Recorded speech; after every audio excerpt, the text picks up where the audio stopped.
Welcome to Full-Time Grievers, the podcast for people who aren't pretending we're over it. I'm Nathan M. McTagg, co-founder of the Center for Emotional Education and a grief specialist. Here, we talk about what it really takes to survive bereavement, how to move not on, but forward. Tune in for stories, tools, and truth-telling from me and other full-time grievers learning to live through loss without abandoning ourselves. All right. Thank you for being here and for showing up in whatever state you're in today. I'm Nathan M. McTagg, and this is Full-Time Grievers. Today's episode is a pretty special one, and maybe even more tender than usual. I'm joined by Selysa Love, who's been my co-host through the first season of the podcast, and we're marking a meaningful threshold here together. As I shared with you all in our Threshold episode last month, Selysa has made the powerful decision to move in other directions and will be closing her tenure here. So today I want to spend a little time with Selysa, while I still get the chance, talking about her decision to step away from co-hosting the podcast, where her grief journey is now, and uh, where she's going to be focusing her personal and professional work from here. So again, welcome, Selysa. So glad to have you here. Hi, thank you. Glad to be here. Yeah, it's so fun to be back in this space with you. Yeah. Sort of like we never left. Yeah, it's nostalgic. Yeah. But I just want to get right into it with you with no holds barred. We're going wherever we need to go with this. But I want to start by just giving you the opportunity to speak to your decision to step away from the podcast and to focus on some other things that you're working on. What let you know that it was time to complete this chapter? Well, this entire year I've been struggling with burnout, and that was compounded by my ambition. I've realized that I have such an ambitious personality, as partially because it's a trauma response, because it was my best survival instinct that got me out of my tumultuous childhood.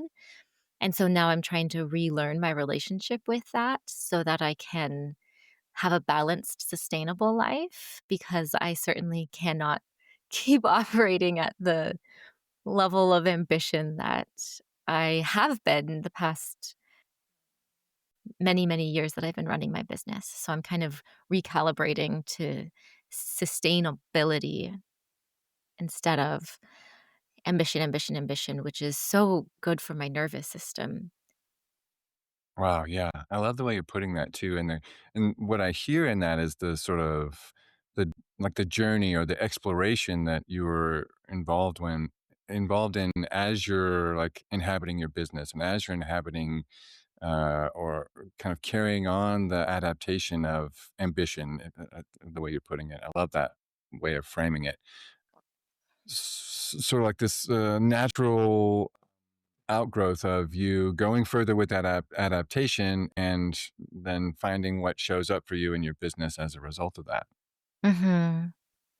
Yeah, and my body just not working. I was going to say, still staying with yourself, noticing how it was working for you or not working, as the case was for you. Yeah. So navigating burnout and then realizing, oh, like if I want to, what was it kind of like, if I want to keep doing the work that I'm here to do, I need to focus it or trim back or take some of the ambition out of it. It was like, if I want to keep having a body that functions at all, Gosh, yes. I need to stop. Yeah. And my body has been giving me signs for years and years that I have honored in my journaling and in my movement practice, but haven't actually applied into the day-to-day workload that I put upon myself until now, actually. It feels really vulnerable to admit that. Yeah. I hear that. I appreciate you being willing to speak to it, even though there is some vulnerability up around it. And it is a tender space, as someone who, the two of us are people who are here to support others. We're here to be of service. We're here to help and also to have a successful business so that we can keep doing that work. So there's Mhm. this kind of Venn diagram of the work that we're here to do and the work that we have to do that allows us to do the work that we're here to do, and finding a blend of those that is sustainable for this body, for this form. And Mhm. so we can do as much of what we're here to do without running ourselves into the ground, right? Yeah, in which case we can't do it anymore. Yeah, yeah. Well, I mean, I would have anyway, but particularly hearing you speak to it in that way, I just appreciate so much that you're listening to yourself, that you're taking such good care of yourself, so that you can not only be of the service that you're here to be, but also like have a good life. Take good care of Selysa. Have a nervous system that's on board with what you're doing in the world. Thank you. Yeah, yeah. Yeah, can't give from S- an empty cup. Right. Yes, yes, yes. So important. So, was there something in particular that you needed to allow or to honor in yourself in order to make this choice and to sort of like stay in integrity with yourself around it?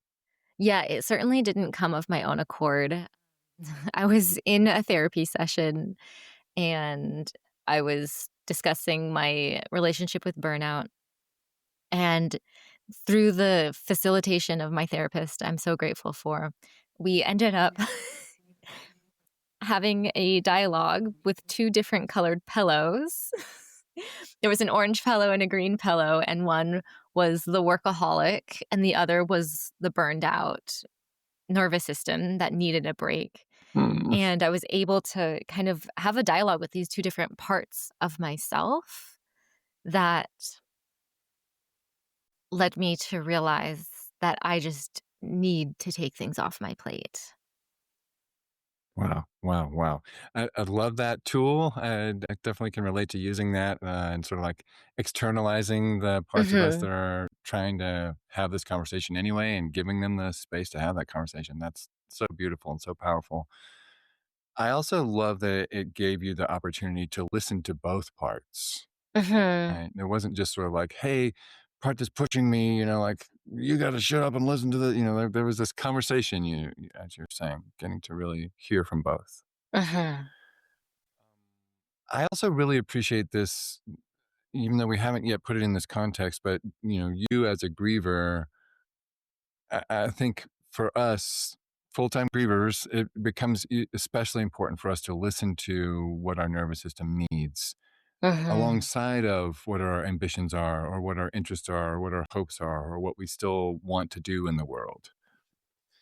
So I'm so glad that you're modeling that so powerfully for the rest of us. Thank you.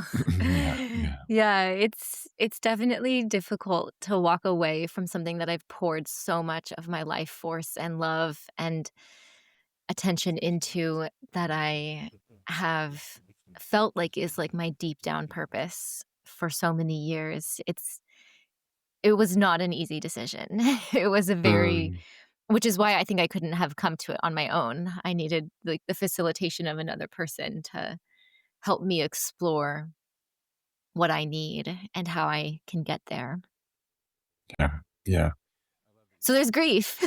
There's grief Yeah. around walking away. Oh, yeah. Yeah. Absolutely, absolutely. I appreciate you mentioning that tenderness too.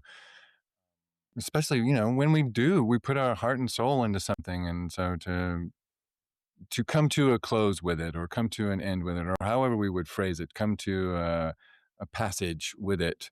Mhm. Yeah, there is certainly makes sense for grief to come up around that. I want to underscore and just acknowledge too that your mention of getting support and how you needed the support to help you come to this decision. I think that's such an important part to mention and for us to emphasize here as people who support others, that we also need support. We get support. We rely on support to Absolutely. for the big things for us. So I Yeah. really appreciate you mentioning that part. Okay, so y- you're stepping away from the podcast into taking even better care of yourself than you have been up to this point, trying to sort of like retire the over ambitious part, or the drive for more ambition than is right for your nervous system. You're still a full-time griever, of course. You have, as we've talked about before on the podcast, you have multiple loved ones who've passed. So Mhm. how would you say you're continuing to walk with your grief these days? It used to feel like grief was a visitor, like this other presence that came and spent some time with me sometimes, and now it actually just feels like an integrated part of my personality Mm, and who I am and what I do, and so for example, this fall, I put up my ofrenda to honor Dia de los Muertos and all of my loved ones that had passed in that way, and it doesn't even I remember the first year I put up an ofrenda, I was like, "Ooh, I'm doing this thing." And now it's not an exciting, "I'm doing this thing," it's a tradition. It's a, mm, I do this. This mhm, is what I do. This is how I do it. And so it feels like I'm, in a certain sense, like, inseparable and integrated with it, which might give people which might give listeners some idea that I'm depressed or that I'm sulking or that I'm, like, reminiscing over the past, but it's actually not that at all. It's actually just that I've fully accepted that my life is forever different. It will never go back to the way it was, and that I can have joy and I can have art and I can have sadness and I can have the full spectrum of the human experience without needing to shove grief into a box in the corner to visit with on mm, Sundays. mm. Wow. Yes. Ugh, I love every single thing about that, and the way that you're putting that, the way that you're framing it, and the offering that that is to our people here. Thank you so much for putting it that way. Mhm. Gosh, that's just really, really hits me. A couple of images came up for me as you were describing it. Particularly that part of it being integrated with you now. One image is, I'm sure you've seen it. For others listening, I'll try to describe it. It's usually like an image or a meme of a dark ball that is grief, and it's in a jar. And the first three jars of the grief ball gets smaller, and under that it says, "This is what people think happens to grief." And it's like the ball gets smaller while your jar stays the same. And then the next three jars, they get bigger while the grief ball stays the same. And it says, "This is what really happens for people who are grieving," which just means Mhm. our ability to hold it gets bigger. And Mhm. I think of that, and what you're describing there is like, and I can so relate, by the way. Ugh, I can so relate to that experience of, at first, especially, like, it's like an unwelcome intruder, not just a guest hanging out with you, right? It's like, "Ah, what are you doing here? Get away from me. I can't be Mhm. near you." But then we get, more and more able to be with it. And then it can be like this visitor. And then if we keep going with it, as you're describing, it can become this integrated part of us that we carry with us. And that Mhm.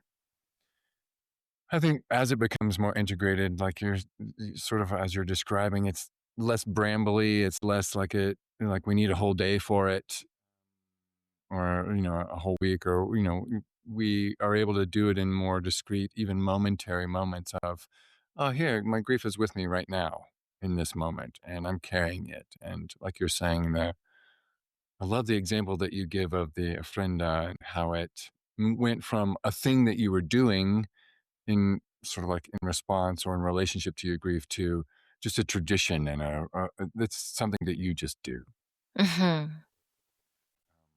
I really hope that others will take your example, and at least think of that as something that's possible for them, if not a goal ahead of them. Mhm. Mhm. That's so powerful.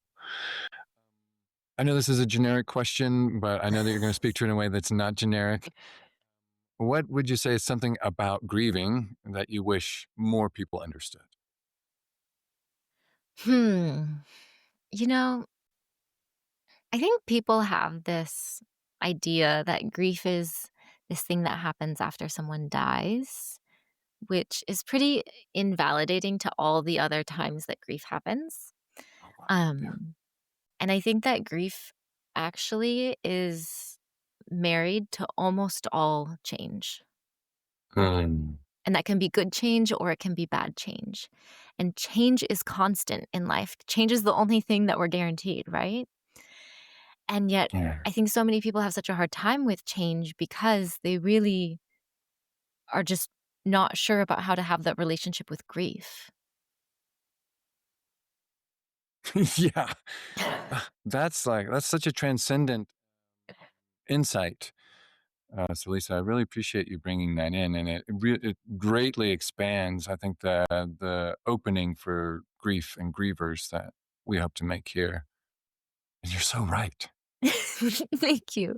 So, like, for example, if say there's a 18-year-old who graduates high school and is going to go off to college or another country or anywhere, there's probably a huge amount of excitement and looking forward to that and so much of like the joy coming up. And then when they get there, there can be this sadness of, oh, my childhood friendships aren't with me anymore. Yeah. Or, oh, I'm learning how I had a friend in college who had to learn how to use a washing machine because he didn't grow up Hmm. doing his own laundry. His mom always did his laundry. And he was like, oh, how does a washing machine work? And so that's just one example of how grief creeps in to even the happiest changes. Yeah. Wow. And that's such a great couple of discrete examples, like really like not a huge thing, but Mhm, yeah, a place where grief would very understandably come in and where many of us would overlook it, mhm. right? Not attend to it, not name it as such, uh, not give ourselves room to have it even. Right, Trying and to, I think trying to, that's what makes the transitions even harder, which makes people less adaptable to change, is that they're yeah, not giving space to the grief that accompanies almost all change, whether or not they're perceived as positive or negative. yeah. I really appreciate that you're localizing it around change too, because that's something that's so ubiquitous in one's life. We're going through change all the time, changing from one room to another. Changing jobs, changing lunches. Like there's all kinds of change that we're involved in, and most of us don't think of that as a place where grief will frequently come up. I think of The Wild Edge of Sorrow, and Francis Weller talks about 5 gates to grief, but then he mentions trauma as a potential 6th. I think it's absolutely a 6th avenue or gateway to Mhm, grief or sorrow. But what you're talking about here, about change is kind of the common denominator, mhm, whether it's loss of potential or loss of, loved one, even though they didn't die, loss of romantic relationships, loss of, uh, family that we could have had. mhm, Those are like bigger examples, but they're all also localized around a change, and often one that we didn't necessarily want to sign up for. But what you're saying, I think it's important to include changes we even did sign up for, that we wanted, that we're going after on mhm. purpose. And it can even be a change of plans. Yeah. It's Yes. not it's not a change that happened, it's a change that you were expecting to happen, but then it didn't come through. Like you said, like, Mhm. the 5th family you could have had. Mhm. That's not Mhm. you're not grieving an actual child that you lost. You're grieving the idea of the child that you grew attached to because you were planning on it for so long, and that grief is valid. Yeah. Yeah. I really appreciate the example of just changing plans, because a lot of people would maybe name something like disappointment around that. But what I'm hearing in what you're sharing, and what I definitely agree with and want to like put a triple underscore around, is where something like disappointment is the name we give to what's really grief, Mhm. right? And Mhm. and we can argue about the emotional concept, is it really disappointment? Is it really grief? But Yeah. just being aware that some of those moments that are we would consider small, we would consider not being, big enough or important enough to warrant grief, there's probably is grief there that we could be Mhm. more attentive to. Mhm. One of the things I know too, and I'm sure you're aware of this as well, is that those tiny moments that we don't attend to build up. And then we have a Yes. bigger pile or snowball of grief to work with Yes. when it does come up. Wow, I did not expect you to go there. I'm so glad that we did not. I'm so glad we didn't nix that sort of general question. I really appreciate where you took us with it. Okay, so kind of along the same lines, I'm wondering, you and I have talked about that as grievers, we often face some cultural pressure to put it away or get cleaned up or like look like we're further along with it or whatever. What would you say, though, is one of the main cultural challenges that grievers face today? I think it I think our society has an unspoken script that you are allowed to grieve immediate family members for 2 to 6 months after their passing, and that is the situation in which grief happens. And Mhm. all other grief for all other things doesn't really have a place in affecting how you work, how you play, how you have relationships, how you connect to your community. And I would say maybe divorce gets a little bit more weight than other types of grief, but like the Mhm. grief of a grandparent, the grief of a cousin, the grief of a friend often don't get much cultural weight. People might say sorry, but they're not going to actually understand that that could be just as, if not more important to you than the grief of a sibling. Mhm. And the and then there's this like tiny little timeline that our culture gives us for it. Yeah. So not only is it like these are the people you're allowed to grieve, but this is how long you're allowed to grieve them for. Mhm. Mhm. So it's all just I think it's because of capitalism and hyperconsumerism that we're expected to get back to work and be very productive, which is not making space for the actual long process that grief is. And the ability to function again often comes a lot slower than most people have permission to take. And I think that's a Yeah. tragedy of our society. Yeah. Yeah. It's a real loss. Mhm. I'm not surprised that you're speaking to that, but I really appreciate that you are speaking to that. Both the narrowness of the definition of acceptable grief, that we get to be upset about, is narrow, but also that narrow window of time that we are afforded for whatever kind of grief we're navigating. Those are both and tied together such significant challenges for grievers, in part because we get that messaging. We're actually in our grieving receiving the messaging of in whatever subtle ways to overt ways, like your feelings don't matter enough, and Mhm. we don't have enough time or space for you to keep going with this. Yep. Which, it's such a we don't usually hear it put that plainly, but when you do hear it that plainly, you really get the sense of how cruel that is for Yeah. grievers. Yeah. Full-Time Grievers is brought to you by the Center for Emotional Education, home of Emotional Sovereignty School and Neuro-Emotional Coaching. If you're learning to live through loss and to stay connected to yourself along the way, our programs offer practical tools for nervous system support, emotional processing, and the kind of healing that doesn't rush you to move on. You can learn more at centerforemotionaleducation.com. And if you'd like to help keep this podcast ad light and listener supported, you can contribute or simply share this episode with someone who needs it.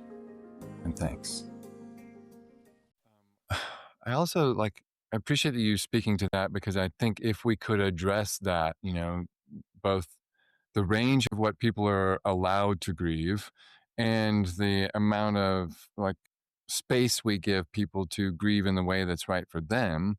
If we could address those two things, I think we would have, I think we generally have a lot happier world population, because I think we have a lot of people carrying grief that they're not allowed to, or not culturally allowed to share, or still be exhibiting, or giving space to, even, Mhm. that winds up turning into anger, or depression, or lots of other, just an aversion to the world. Lots of things that grief can become if we don't have the time and space to attend to it. Yep. Uh, wow. Yeah. I'm so glad you named those. Okay. So that's sort of we looked at what brought you to the decision that you're making to mm, kind of marshal the resources to take even better care of your nervous system moving forward. We talked some about where you see grief and grief meeting the culture today. I'd love to just kind of go back to you a little bit in terms of where you're going from here. So if you're willing to share, I'd love to hear what do you have a sense, or what feels like it's becoming possible for you now that maybe wasn't before, either because you were grieving or because of the way you were inhabiting your nervous system. Inhabiting your nervous system. Wow, that's a powerful phrase. Yeah, I think that I'm stepping into a chapter of an intentionally slow life. Mm, And that's really putting down the hyper ambitious trauma response and looking at the safety and the abundance that I already have and being content with that, mm, as opposed to always worrying and wondering that I'm not going to have enough or it's going to run out and that I need to be always busy in order to create the illusion of safety when mm. in fact I already have the safety. But it's very, very difficult for the nervous system to know that when it's so busy rushing around all the time. Yeah. And so Yeah. it's kind of this loop that is really hard to break, this loop Hmm. of I need to stay busy so that I am safe. And because I'm so busy, I don't feel safe. Wow. Yes, yes, yes. As opposed to breaking the loop is because I am safe, I can take my time. And Mm, because I take my time, I know that I'm safe. mhm. Yeah. Wow. There's such a magic in that. And I really appreciate the way that you describe the two different tracks. I think so many of us, this really touches the heart of some of the work that I do around nervous system reprogramming. And so Mhm. many of us arrive in our adulthood with programming in our nervous system and with neural habits that we didn't actually sign up for. We didn't say, Mhm. "Oh, I know. I'll, parents, don't give me or give me a bunch of praise for when I do things that you like I do, and then punish me when I do things that you don't like." And we didn't, agree to how we would be programmed. And Mhm. so we arrive in adulthood with the adaptations that our nervous system made to help us survive to this point. And many of us, well, a lot of us don't even take the time to necessarily note, what kind of programming we got. We're just kind of Mhm. continuing on with it until something interrupts us. And if something doesn't interrupt us, it's very easy to just stay on that track because that's what the programming tells us to do, right?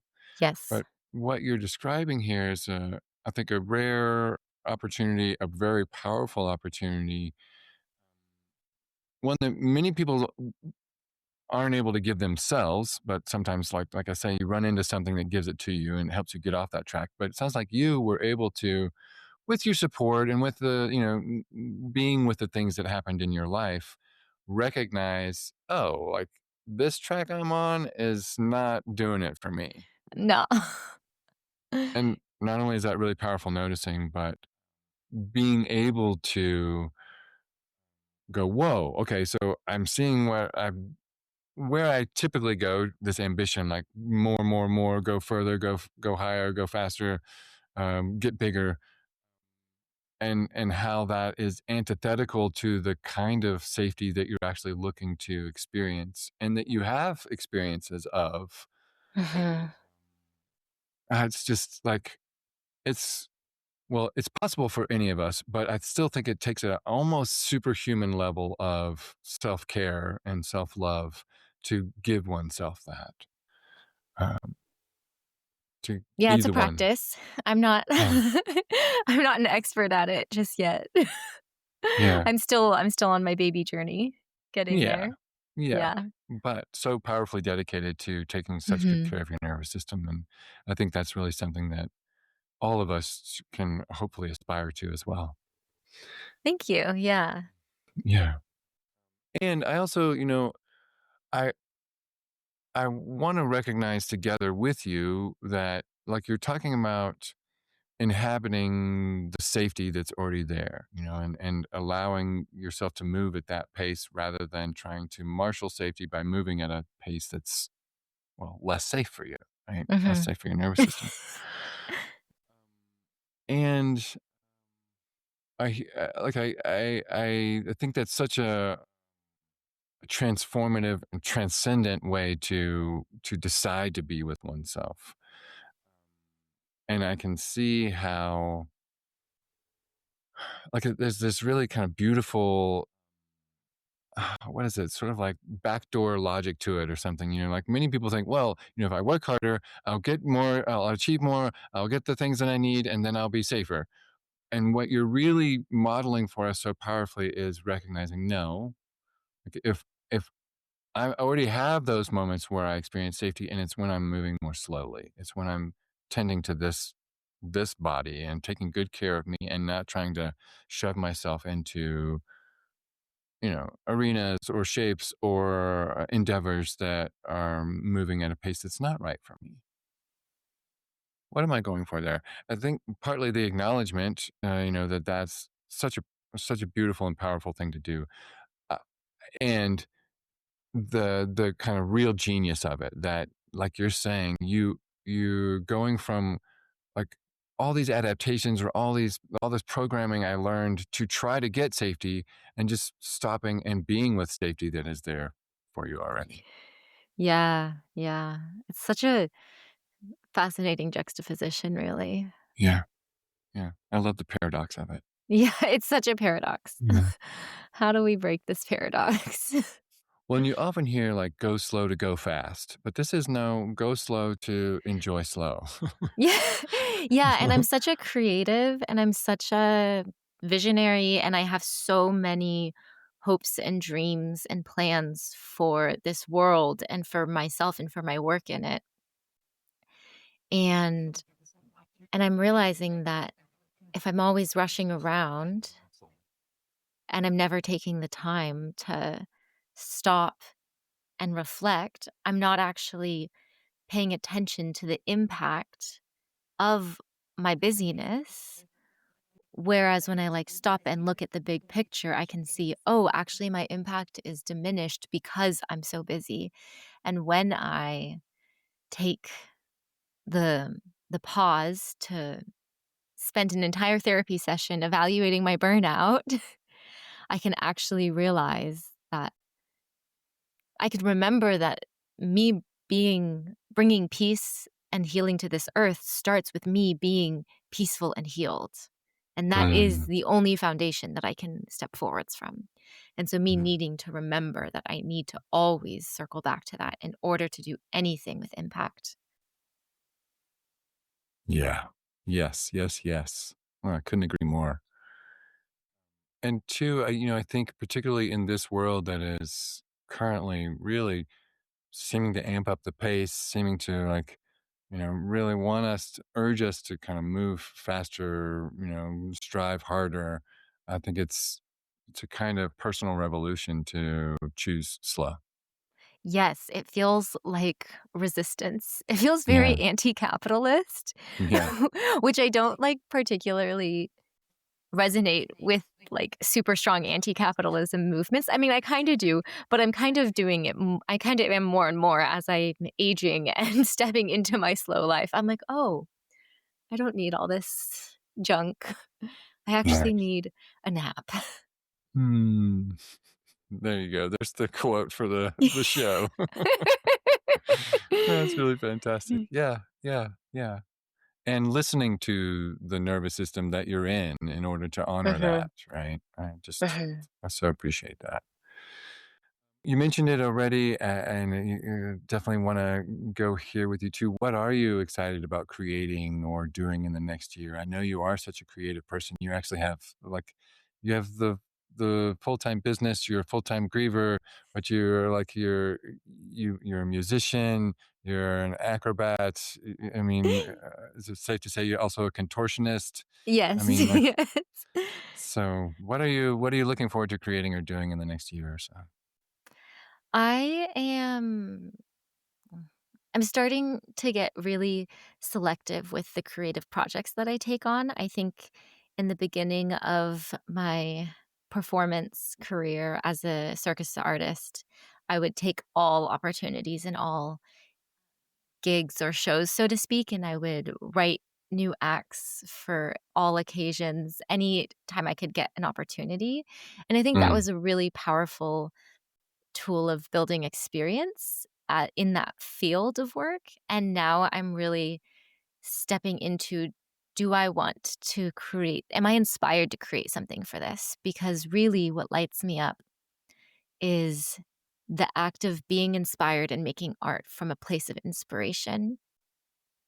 So, for mhm, example, my local circus has a show coming up in February. And when the applications came out, I didn't get inspired to apply, so I didn't, and that was kind of revolutionary for me to watch the application arrive and depart and not get on board with it, and now my community members and friends are asking me like, "Oh, are you in the show?" And I'm like, "No, I didn't apply," mhm, and there's nothing wrong with the show, I just didn't have the inspiration in that moment, so I didn't. mhm, mhm, So I'm stepping into I'm almost doing this, like, with my crafting as well. I'm not making a bunch of little tiny things for the sake of pumping out creativity. I'm going deeply into one thing and mm, exploring it. So I actually just finished painting a guitar, and I painted this whole beautiful scene. There's a giant tree, and the whole of the guitar is the center of the is like a hole in the tree, and there's a fairy and a stream, and I'm so proud of this work, and it has taken me months to get there, and I'm just learning how to paint also.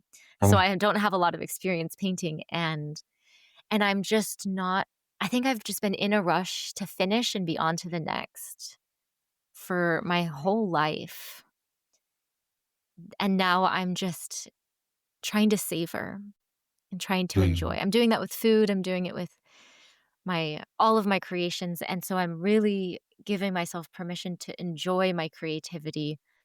And I think that sometimes unlocked creativity can turn into a sort of state of manic creation of like I just need to get these ideas out of my head and into the real world. sure, yeah, And so I'm stepping away from that mm, like operating default of creation and into what do I want to make? And it's just creating the most amazing things. I just can't even yeah, I'm blown away by the painting I did on this guitar. I'm like, "Whoa!" Like, I can't even believe I did that still. I love that. Yeah. That's so great. So I'm hearing in there, along with the slowness, some discernment too, right? Like Yeah. really listening to what draws you, what wants to be created through you, Mhm. instead of just like, oh, there's creation going on. I better get in on it. Yes, Mhm. exactly. Yeah. Oh, I love that. And there's like I feel like it's very much in theme with the slowness already. The discernment too is like sort of like, picking between the things that are right for you. But it all kind of also goes in this theme of honoring Selysa more, Yeah. which I'm definitely for. Thank you. Selisa's not in a rush anymore, Yeah. Oh, yes. and hopefully she stays that way. Yeah, yeah. We'll Yeah. see. But I hear like that there's a real a shift in your honoring of it being okay for you to move at a slower pace. Yeah. Yeah. It's amazing Um, how revolutionary that is. yeah. I'd like too that you brought in the example of even when you're like even eating. Mhm. That's such a concrete, tangible example that so many of us can bring into at least our own consideration. Like, what do I think about the pace of me eating? Am I rushing that? Am I getting to be with it? Am I doing it at the pace of my nervous system, or what's going on for me around that? And I think that's Mhm. I don't know a simple way to explore some of what you're sharing with us. Love it. Okay, well, like I said, I know you're going to continue to be a full time griever, so and I know that, as grief kind of like as the waves of grief come and go, there are seasons when it's more what we're doing, and there are seasons where it's less of what we're doing as consciously. It's just like you're saying before, something that, especially if it's integrated, we're just walking along with. But how do you imagine that grief will inform your path ahead as you continue on? I think I have finally fully accepted the temporal nature of everything, of that every relationship I have, that every object that I own will eventually come to an end and will eventually come to pass. Mm, And so I know that I'm going to continue to lose loved ones throughout the course of my life. When I first started grieving, I thought, oh, this is this chapter, and then it's going to be over, and then no one else is going to die until we all die on the same day when we're 102 years old, mhm. which was so sweet and innocent. And Yeah. now I think I have the hard earned wisdom of knowing that actually everyone is going to die until it's my turn, and I'm going to lose everyone. And I don't know who will die before me and who will die after me, Yeah. because that's the mystery of life. And that I'm going to have many more chapters of acute and active grief ahead. And I'm that I am because we are, that I will have those chapters because I'm deeply connected and deeply loved. And I love so deeply so many people. And so it's not, I think that oftentimes people have this temptation to guard the heart after grief, to not love as much anymore because it hurt so bad.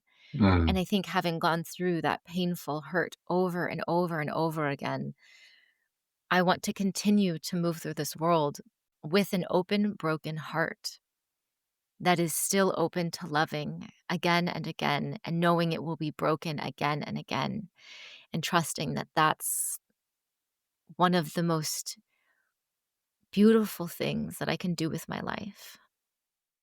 mm. Wow. Yeah.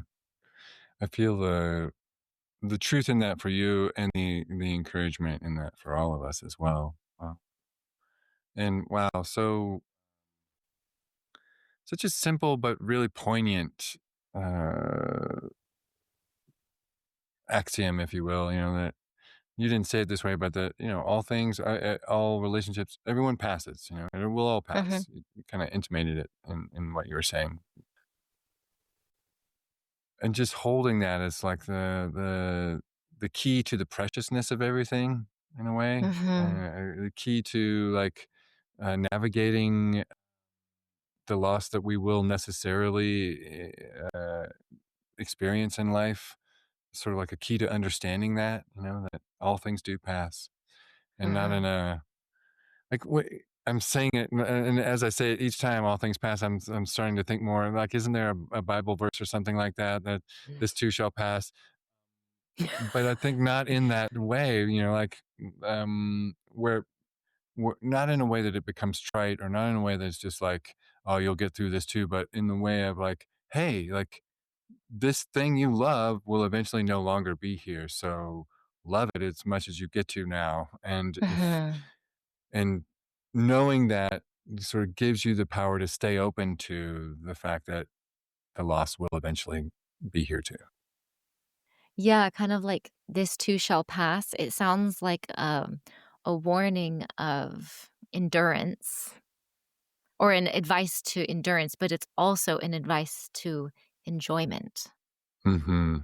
Yeah. Yes, yes, yes. Wow.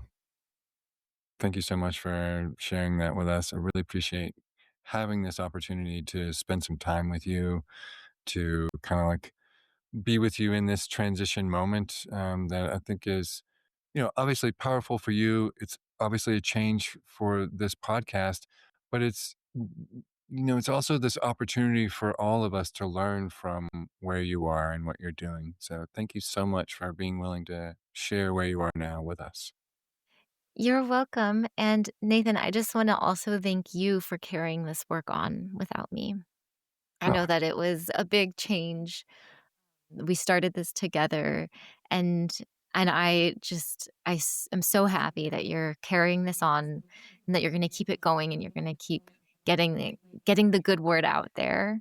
hmm. And so I just want everyone to know that I'm gonna keep listening and I'm gonna keep benefiting from the work that you are gonna continue pouring into this. And I'm so grateful that it's gonna carry on. And that's actually kind of the dream of me as the visionary is that I start something, but that Hmm. thing doesn't stop when I stop engaging with it, that the thing gets to live on past me.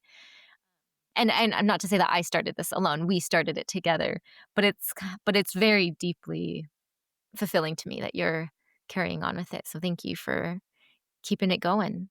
Oh, yeah, absolutely. And I mean, we did start it together, but it definitely wouldn't exist without you. So thank you so much for how you've nurtured it, how you helped me midwife it into being, and making it into what it is today. That there even is something to carry on, Mhm. and I feel tenderness and even a little bit of grief around the change that we're going through here together. And there's still also something that's so inspiring to me to, like, not just continue tending the fire here, but to continue tending the fire here in both of our names. Mm, So mhm. I think of it as partly, yes, it's the work that it is. It's what we set out to do with it, and now for me, it's also getting to carry it on for what we created. Yes. Big Um, hugs to you, Nathan. Thank you, Selysa. Back to you. Absolutely. I do want to just like give you one last chance. Is there like sort of like, I know, like, I think of you as sort of being, well, in my world, you're famous for like like a really like a kind of encouragement, that you often give. You've given them to me, you've given them to our people. Is there like a kind of a parting encouragement that you want to share with our listeners here today? Have the courage to walk through this world with an open, broken heart. All right. Thank you again, Selysa. I appreciate you so much. Thank you. Mhm. Hasta la vista. Thank you for being here and for giving yourself permission to grieve in the ways that are right for you. If this episode met you where you are, please like this video, subscribe, and hit the bell so you'll know when new episodes drop. And if someone came to mind while you were watching, please send this to them. They could probably use it. You can download our free grief journal, A Place to Put It Down, through the link below. And there you'll also find the link to share your own grief confessional for the show. And remember, you don't have to get over it. Just stay with yourself through it. I'm Nathan M. McTagg, and this is Full-Time Grievers,